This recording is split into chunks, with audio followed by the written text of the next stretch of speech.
is Seth Schoen, as many of you know, and this is my 10th year in 4-H. I'm a member of the Prairie Rangers 4-H Club.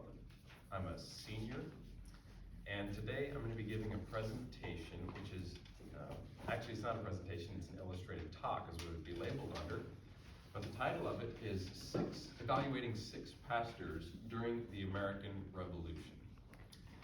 So let me start off my presentation. I'm going to be evaluating 6 different pastors. Now, these are going to be the Reverend Jonas Clark, Jonathan Mayhew, Jacob Duche, James Caldwell, John Peter Muhlenberg, and Frederick Augustus Muhlenberg. One thing I'll mention quick before I really get going is that this falls under the writing and public speaking category, because I have written some letters to the editor in our local paper on the Reverend John Peter Muhlenberg specifically. So the first pastor we'll talk about is the Reverend Jonas Clark. Now this man lived in Lexington, and he was a pastor who really shaped the worldview, and he really influenced the community of Lexington to really be fired up for liberty and independence right during and before the British started their attacks. Now, during the night that Paul Revere was riding on his horse to warn the Americans that the British were marching in, the Reverend Jonas Clark had 2 different patriots staying in his house. The one was John Hancock, the President of Congress, and the other one was Sam Adams, the founder of the Sons of Liberty. When these 2 patriots asked the Reverend, after they heard that the British were coming, if there was any members of his community that would be willing to fight, he stated, "I have trained them for this very hour." The next morning, in 1775, was the Battle of Lexington. And on Lexington Green, about 70 of Jonas Clark's church members took on around 700 British. Now, of course, the battle was lost, but the war was won. And after this battle, as the British were retreating back to the coast, many different pastors summoned their own militias and fired on them as they were retreating.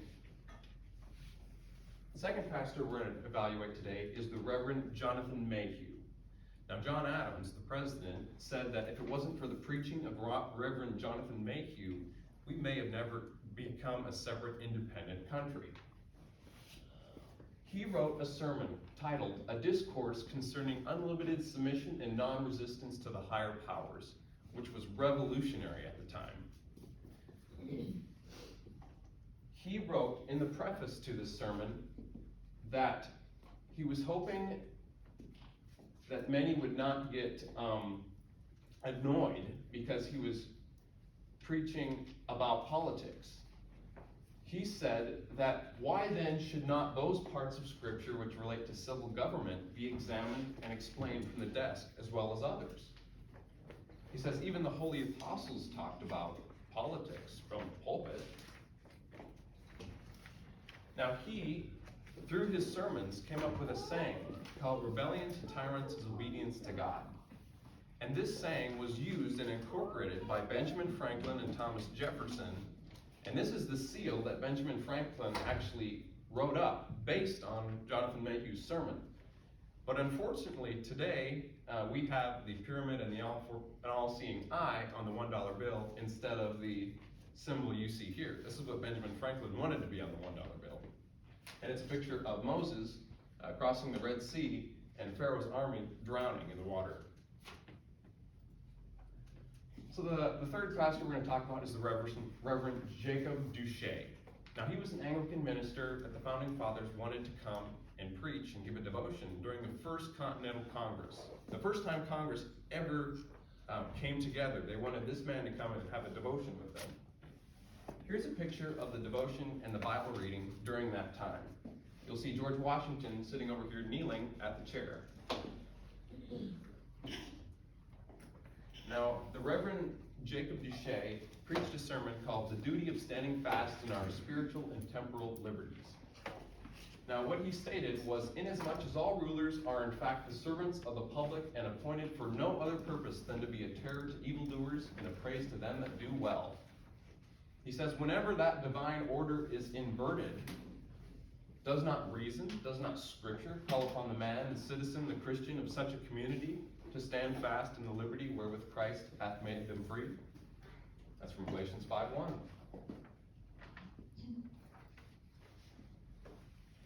The next preacher we're going to talk about is the Reverend James Caldwell. Now, he was a Presbyterian minister back in the day, and he was the leader of different military groups during the Revolution. Now, one day when they were fighting in the battle, because he fought during the weekdays and preached on the weekends, they ran out of wadding. Now, some people may not know what wadding is. Well, I shoot muzzleloader, and wadding is what these patches are. I use these patches to stick my 50 caliber lead bullet right on top of that and pack that down through the barrel of my muzzleloader, and I packed the powder down underneath that.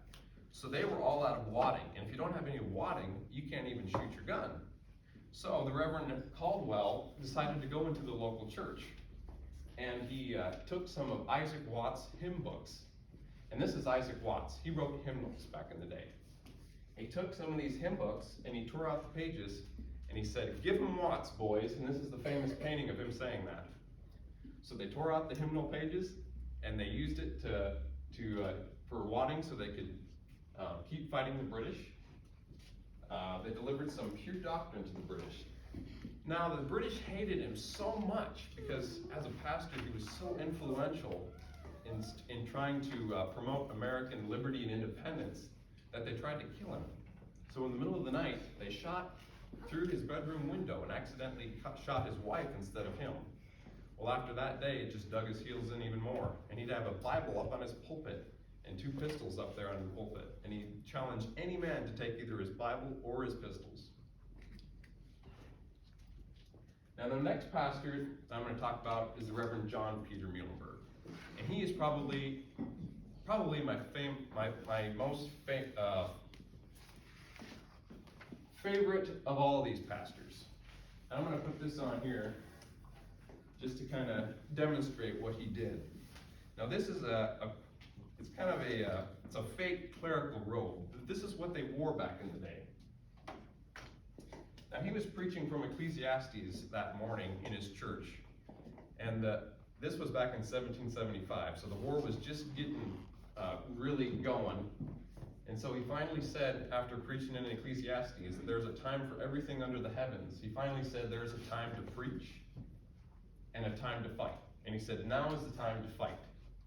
And right after he made this declaration at his church, he took off his clerical robes, dropped them on the floor, and he revealed that he was wearing the uniform of a soldier. And he called 300 of his churchmen that day to go off and march to war, and they became the 8th Virginia Regiment. By the end of the war, the Reverend Muhlenberg became the Major General, which is one of the highest military ranks at that time. Now, John's brother was named Frederick Augustus Muhlenberg. He was also a pastor, but he believed that pastors shouldn't talk about politics in the pulpit. And so he wrote to his brother and he said, "You shouldn't be doing all this stuff. You shouldn't be joining a regiment." Well, shortly after he made this statement, the British came in to his town, burned his church, destroyed the town, and he quickly changed his tune. What happened was he went on to become the first Speaker of the House in the U.S. Congress. And you'll find Frederick Augustus Muhlenberg's signature right above John Adams on the Bill of Rights. So in conclusion, I would like to say that these 6 pastors that we have evaluated and examined today, who lived during the American Revolution, loved God, liberty, and their country. These 6 pastors were Reverend Jonas Clark, Jonathan Mayhew, Jacob Duche, James Caldwell, my favorite John Peter Muhlenberg, and his brother Frederick Augustus Muhlenberg. The 3 things that they truly believed were that pastors should teach on spiritual and political matters. Government exists to protect our God-given rights. And 3, rebellion to tyrants is obedience to God. Do I have any questions?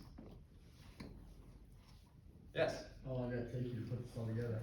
Well, I've been studying this for about 3 years now, so I could put my presentation together in about an hour and a half. But it took 3 years of study to really compile it. Yes? Oh. That's just a stretch. What made you want to do this project? Well, I really love history, and specifically American history.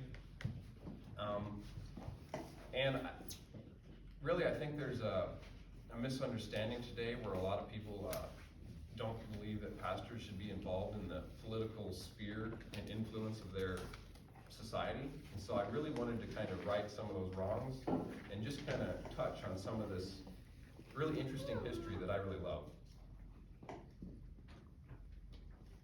Any other questions? Thank you.